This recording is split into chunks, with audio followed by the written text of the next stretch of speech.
Ленинградда жол кырсыгына учураган унаанын ачылып кеткен багажынан башы жок адамдын денеси кулап түшкөн. Бул тууралуу газета Чекит.ру басылмасы жазып чыкты.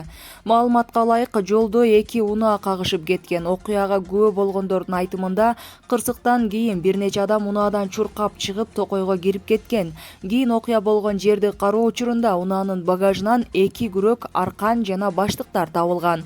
Полиция кырсыктын бардык катышуучуларын кармады. Укук коргоо органдары кармалгандар адам өлтүрүүгө эле эмес, башка кылмыштарга да катыштыгы болушу мүмкүн экенин кабарлашкан.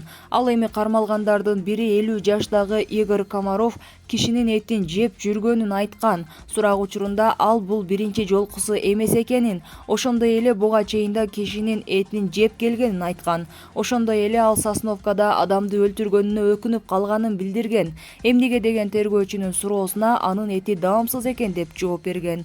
Учурда камакка алынган үчөөнө тең соттук териштирүү иштери жүргүзүлүп жатат. Булак говори Чекит ТВ.